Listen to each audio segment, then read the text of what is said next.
What's up, guys? Welcome back to the On God's Time podcast, where the mission is to inspire and encourage you to live on God's time all the time. Today we have a good friend of mine.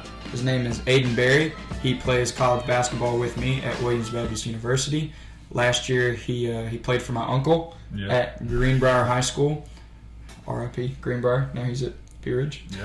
But man, Aidan has turned into a very good friend in the 2 or 3 months I've really got to know him. He loves Jesus, and he's a freshman on the team. I'm a super senior. I call him my son. He's really not my son though. Like he's such a solid dude. But Aidan, tell me a little bit more about yourself, man. I'm a freshman here at Williams Baptist. I am a believer in Christ, obviously. Yay! Love that. I'm from Greenbrier, Arkansas, as he said, and I love just hanging out with friends, playing basketball, playing video games. Just a typical college freshman, I guess. Yeah. Well, let me ask you, before we really get rolling, when did you decide to stop living on your time and start living on God's time, and why? In other words, what's your testimony, and why do you love Jesus? Well, I was saved probably. Oh, my bad. Sorry, I just want to make sure you can hear. I was saved probably. I think it was in 7th grade when I turned 13. But like at the time, I knew what it meant. Like Jesus died on the cross for our sins, and I accepted that. But like I didn't really like live it out, and it wasn't like I was doing terrible things. I was just not like doing anything for the Lord. Right. So I think it was about. I think it was 9th grade. I was hanging out with. I had like 2 different friend groups. It was kind of a weird situation. I was in the middle. Feel that? Friend groups, and I had this one friend group that would, they wouldn't talk right. They were cussing all the time. And then I had this other friend group that was my church friend group, and it was just a bunch of guys that were fun to be around, but like they weren't like the cool kids, I guess you would say. So like I was kind of stuck in between like which path do I want to choose? Do I want to be cool and fit in with everybody and do things that might be things I probably shouldn't be doing, or do I want to go down the right path and just be around good people that are going to make me better?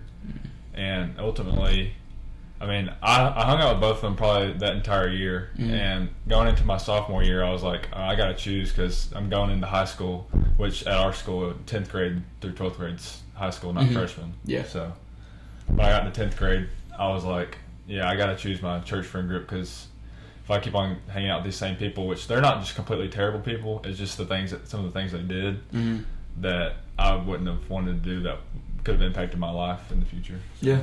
That's kind of where I was. Yeah. Well, that's very wise of you, man. It's very wise to ask yourself what the people you're around are doing. Because, I've heard it a million times. I think, I guess even people who are like worldly, I guess, like admit that the people who you're around each day is going to shape you into who you are. Yeah. Like, absolutely. And the Bible says that too. It says, he who walks with the wise will be wise, but the companion of fools suffers harm. So I think it's wise at a young age to be like, I need to be mindful of who I'm hanging out with. Because looking back, I had absolutely no community in high school. Yeah. Like no real genuine Bible-based community. I had lots of people who would tell me like, what I wanted to hear. Like they would say, well, man, if God's telling you to do that, do it.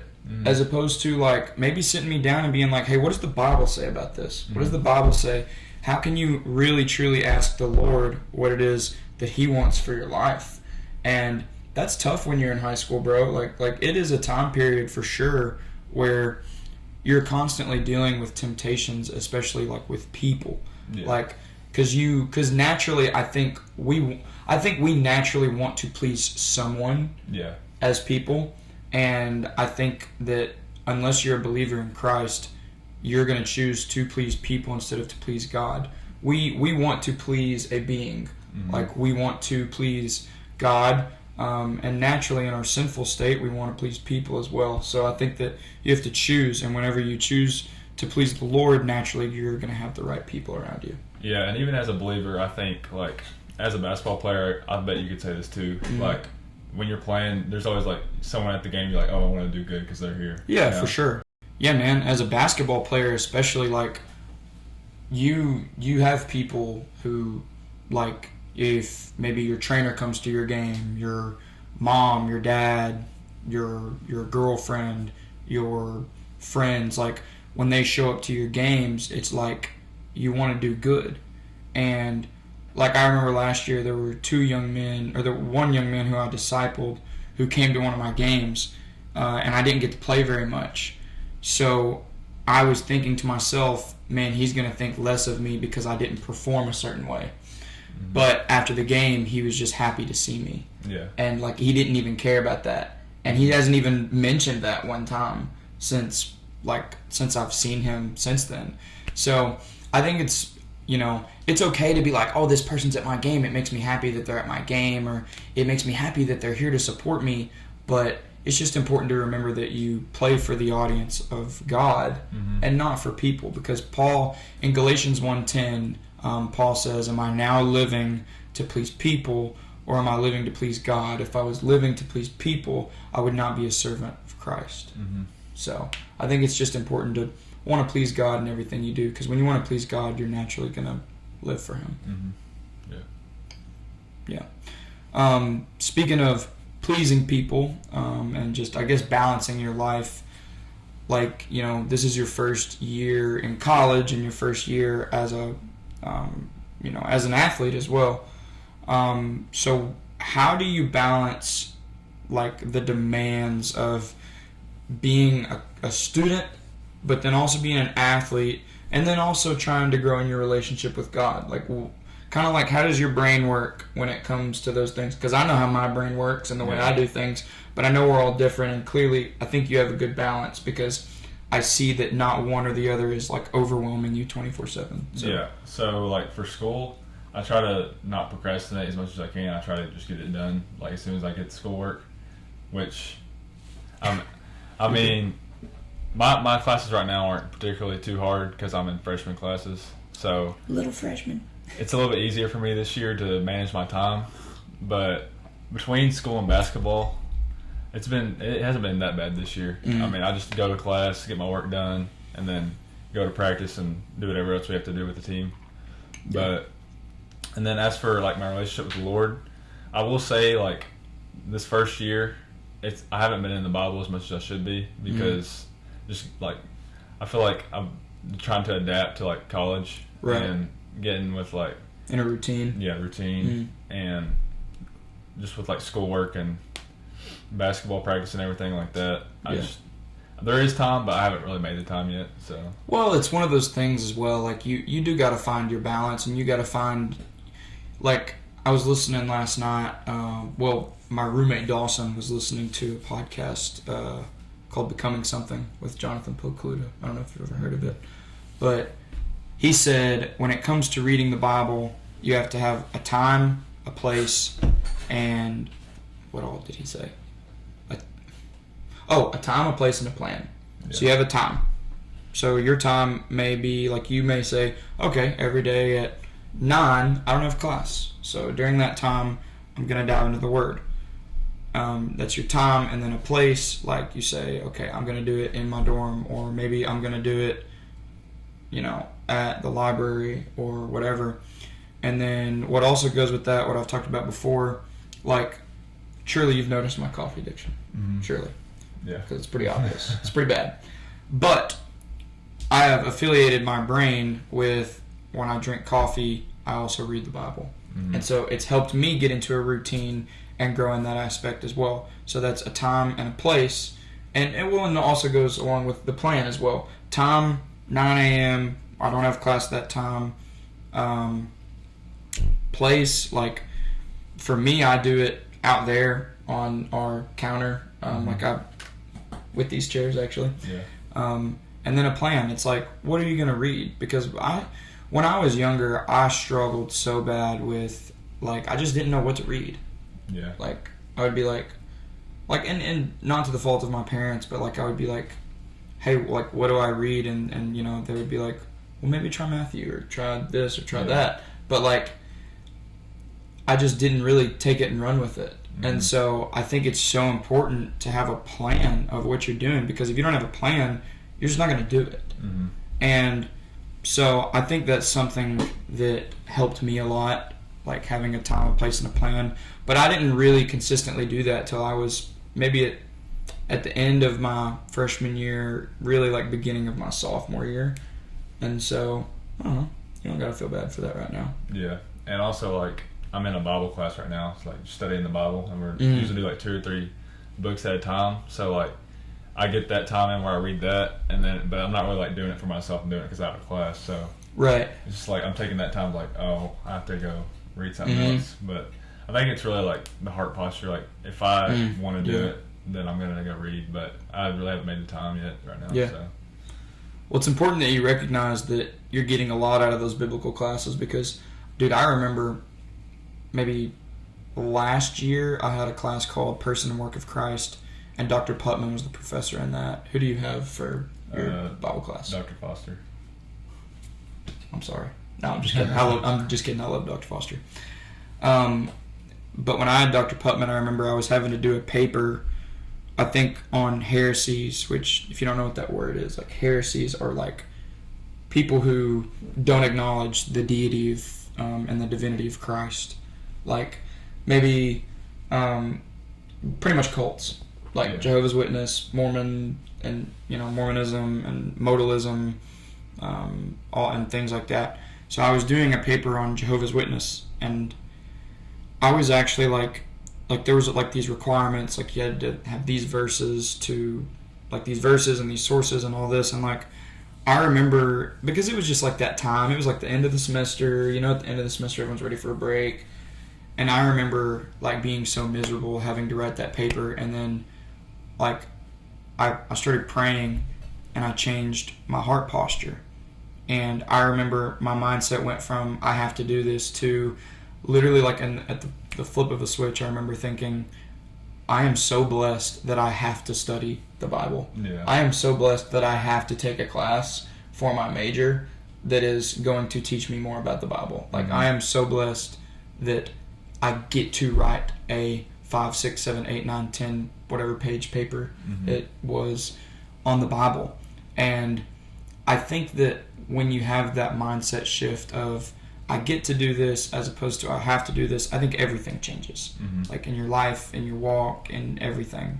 And I think it's good that you recognize that, it may suck to have to do it sometimes, but you're benefiting from that. Yeah, because ever since I've taken that class, I've learned like so many different things about the Bible that never made sense to me before. And yeah, like you said, it's just like you get to do that. If you go into it thinking, oh, I have to do this, it's just going to be miserable and you're going to hate it. Yeah. You're probably not going to learn as well either. So, bro, didn't I tell you that about the fun thing and learning? No. I didn't talk. Okay, that's a good point that you make. Like, you're going to enjoy it more. Bro, it is a fact. It is a 100% scientific, psychological fact that you learn best when you're having fun. Did you know that? Yeah, I think you did tell me that. Yeah, I think I did tell you that. Well, because I was talking about like some of the kids I train, some of the kids I coach in AAU. I've just been thinking a lot lately, and this is a little off topic, but I've been thinking a lot lately about like how I live out my walk and how they see me live out my walk. And when they see me, like, I want them to think of someone who loves them and cares about them and wants the best for them. And during my training sessions, if I just make them absolutely miserable, they're never going to want to come back. Like, because kind of like we were talking about that one day, I believe when it comes to training and coaching, I think in any aspect of parenting, whatever, I think it should be, and I get a little too numbers sometimes. I think it should be strictly 50% encouragement, 50% criticism. Yeah. I think it's a complete half and half, because if you're overly encouraging, like if you miss a block out and I go, it's okay, Aidan, you'll just get him next time. Like, and I do that every time, like, you're never going to learn and you're never going to actually get better at blocking out. But if I'm like, Aidan, you suck, you're a disgrace to your family, I'm going to ship you back to Greenbrier or whatever, you're going to hate me. Yeah. So it's like, it's a 50-50 balance. And I think that it is so important in your walk, when you're learning, when you're doing anything, to enjoy it. Like, you're allowed to enjoy your life.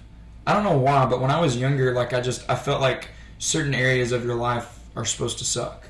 Yeah. But that's not true. That's not what God teaches. He says to live a life abundant and full of joy.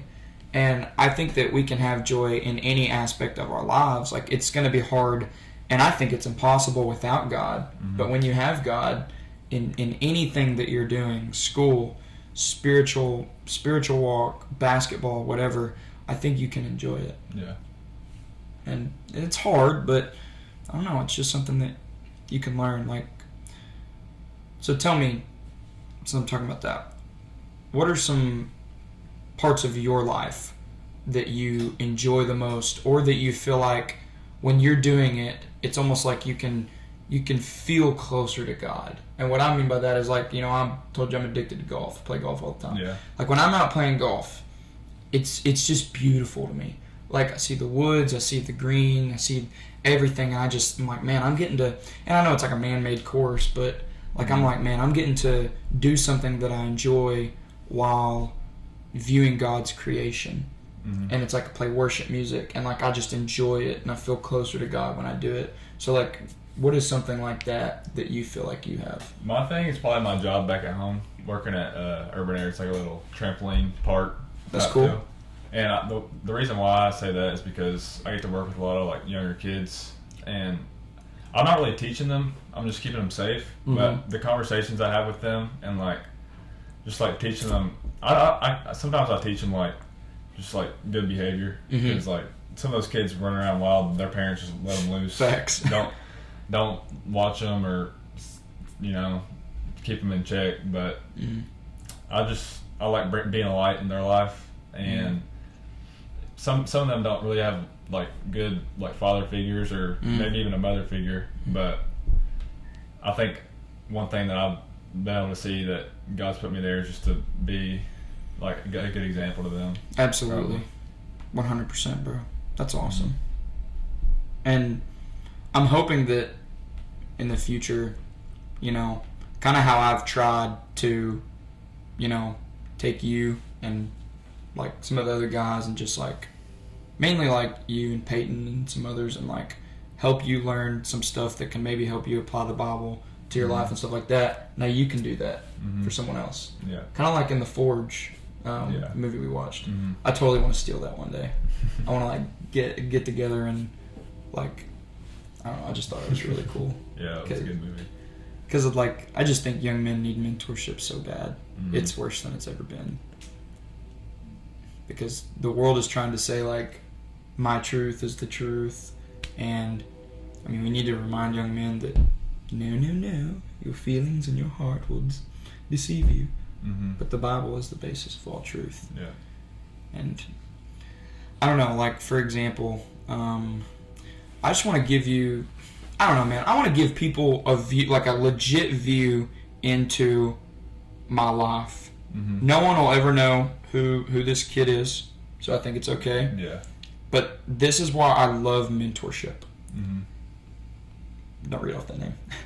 He said, "Hey bro, how you doing?" And I said, "Life is good on my..." This is a kid I had at FCA camp like 2 or 3 years ago. Like, we still keep in touch, still talk. He said, "Hey bro, how you doing?" I said, "Life is good on my end, bro. How are you?" He said, "Well, for the most part, I'm doing well, but I'm struggling really bad with pornography. Bad, man. And I know you went through the same thing, so I was just asking for some guidance so I was just asking for some advice and guidance to help me." Like, bro, when you have kids who text you things like that, or when you're at Urban Air and you get to have those conversations with kids like that, it is ridiculously humbling.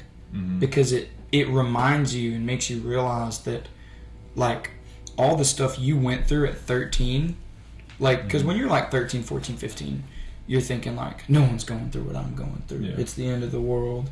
My life sucks.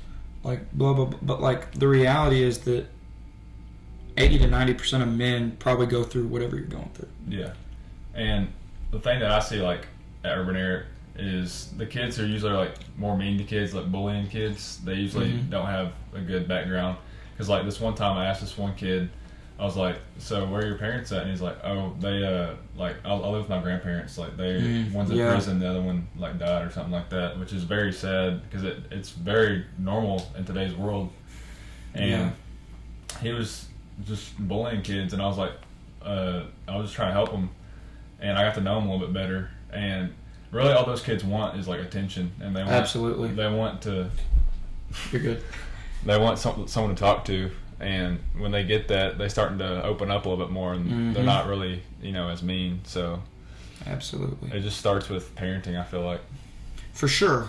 And one thing I've realized is in relationships, parenthood, childhood, like anything, if a kid is not getting attention at home, he's going to look for it somewhere else.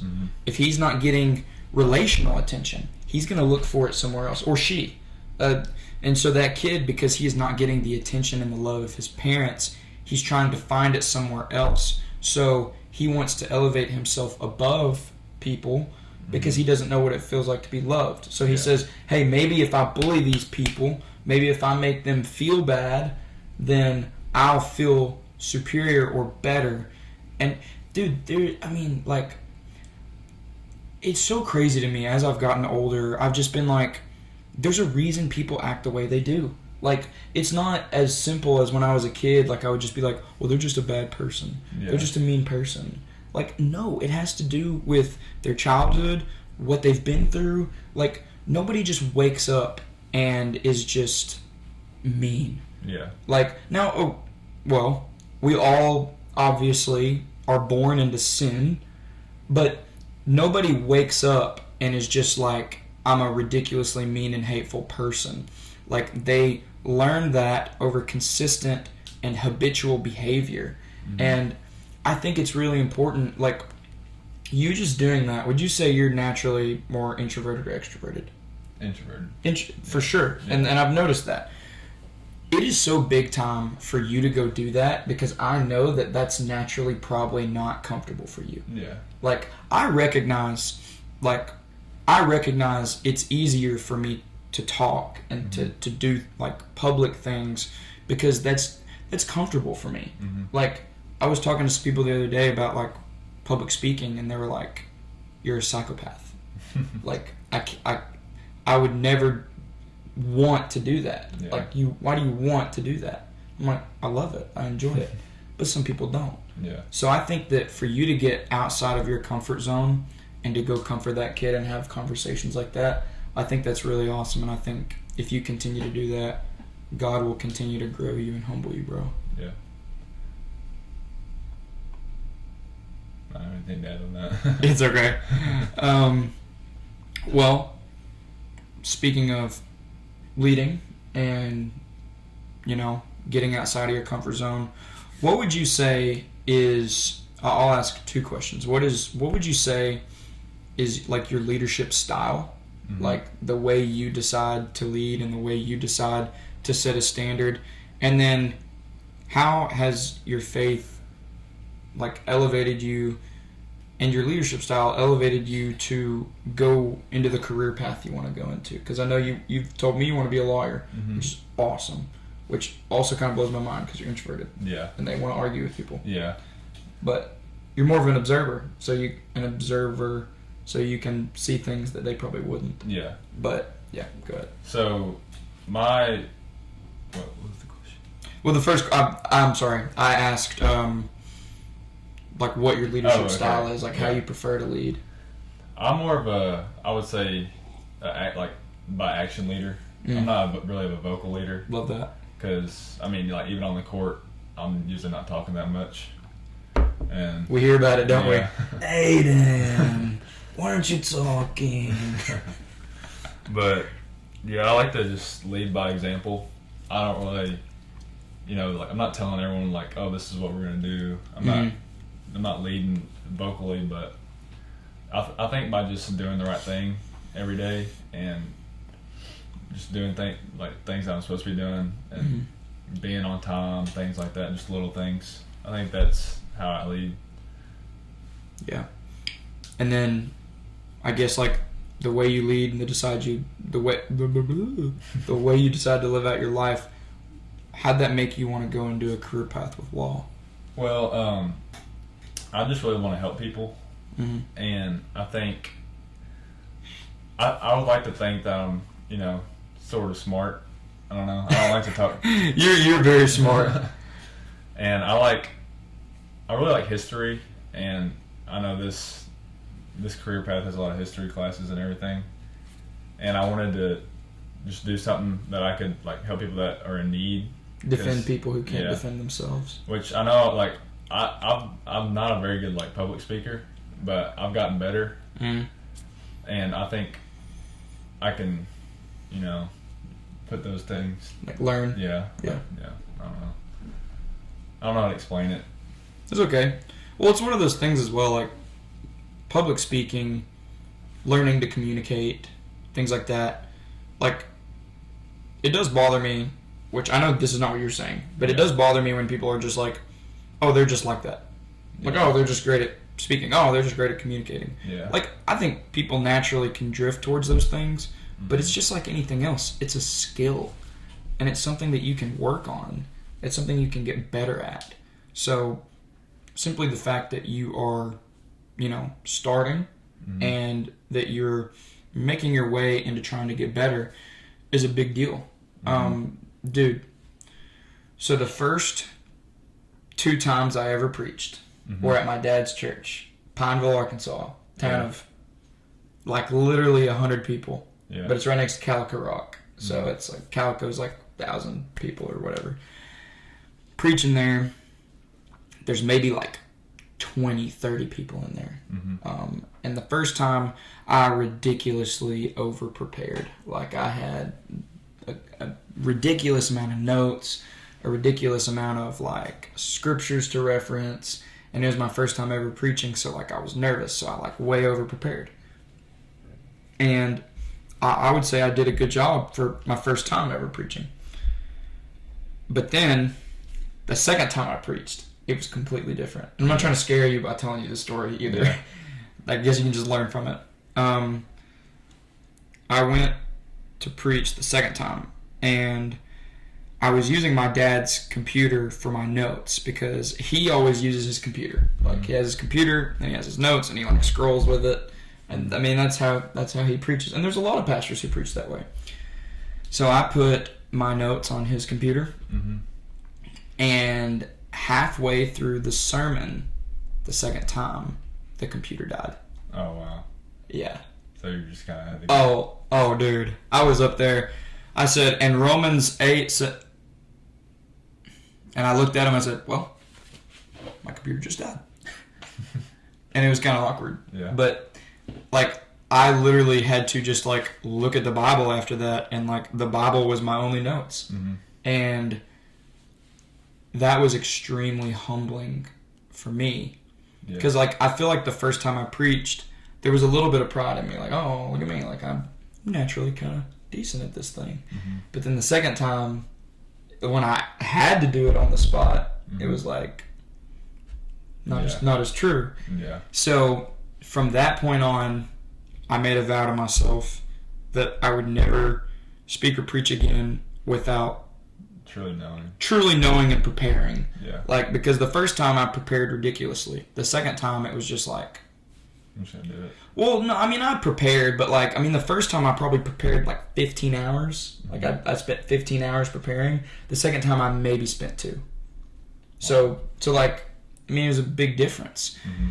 And now it doesn't take me as long to get myself right and prepare and get in the right mindset. It takes maybe more like 5, 6, 7 hours of preparation. Yeah. But yeah, man, that taught me a big lesson that like my skill was not refined yet, and I still had a long way to go before I was where I wanted to be. And man, I've been blessed to speak and preach probably over 100 times since then. That was like 3 years ago. Yeah. Like, if you just count speaking somewhere and preaching, like, I mean, but it's something that's gotten better over time. Like, you pick yourself apart and you're like, I shouldn't have said this filler word. I should have said this. I shouldn't have stuttered or whatever. So it's just like anything else, man. It's a skill that can be learned in skill that you can get better at. Yeah. I think just like right now, I'm in the early stages of everything. Yeah, you are. Not 100% sure on everything, but I just like to, take it one day at a time and just get better at what I'm doing every day. And that's what matters most, man. Just trying to grow and get better. Mm. Like, I mean, even though you like video games, it's a good thing you're not like on the game literally like 8 hours a day. Yeah, I don't have time to play right now at all with just school and Crazy sports and everything. But what video games do you play? I didn't even realize you like to play. I just play like sports games. I want to play like Madden, college football, NBA. Not a Fortnite guy? I never really got into Fortnite. I mean, I played on my phone. I played mobile because I didn't have a PS4 when I was Oh my gosh. Yeah. I was one of those kids. But, yeah, I never really got into Fortnite. Dude, my first year at Williams, I played Fortnite every night. Every night. Last year, I didn't really play it at all. Wow. And then I have not played video games in like over a year. Yeah. I just feel like at some point you just don't really have time for them at all. Well, I'm big on like, okay, it's weird because like I have the mindset of a believer in everything that I do. Like I make an effort to have the mindset of a believer. Yeah. But then I also have the mindset of a businessman. Mm-hmm. And I'm like, okay, I want to increase my resources, increase my assets, continue to make business relationships with people. And I just had a realization, like once I started getting more busy and started training more players, and especially this past summer when I started working for FCA, I was like, okay, I train a player, I make I train a group of players, I make $100 to $200. I play video games, I get nothing. Yeah. I get my hours in for FCA, I make X amount of money a month. I play video games, I get nothing. Yeah. And I just started thinking about it that way, and it's like, I mean, I'm not saying this in a bad way because I know that, the love of money is the root of all evil, but like when you start making more money and you start like really truly accomplishing things, it's pretty addicting. Yeah. And it's better than, I don't know, sitting in front of a screen all day. Yeah, the way I look at it is like I just pick like, do I want more sleep or do I want to play video games? Because it's usually like a night thing for me. Facts. So if I have something important the next day, I probably won't. But if I was chilling, I'll probably play video games at night. Yeah. But I had to make a rule for myself when I got really, really addicted to it. I had to make a rule for myself. I think I've talked about this before. I couldn't. I got inspired. I got inspired to do this by Jonathan Freeman, who is the college pastor at 747. He said that he couldn't run that day because he was addicted to running. Like he wanted to run all the time and like exercise. He said he couldn't run that day until he spent like 15 to 30 minutes in the Word. And that was like his deal breaker. Like he was like, I have to read the Word this amount of time before I can go run. And I had to implement that rule with myself when I was like playing video games 24/7. I was like I had to make a rule. I can't play video games or watch shows until I'm in the Word that day. And oh my gosh, that helped me so much. really? Yeah, because like literally like I'd be, and like I don't know, this isn't always good I guess, but like I would be about to play video games and I would go, no. And then I would go grab my Bible, read for 10 minutes and then play. Yeah.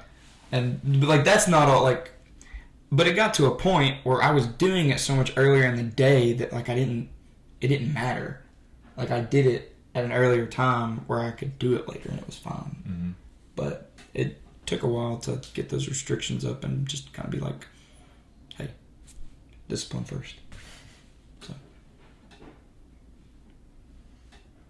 well, Aidan, do you have any last comments? Last things you want to say? Not really. Well, thanks for coming on and thanks for giving us a little bit of your life and a little bit of wisdom. And Yeah. Thank you for having me. Yeah, for sure, man. Well, I guess we'll, yeah, I guess we'll see you guys later. Peace.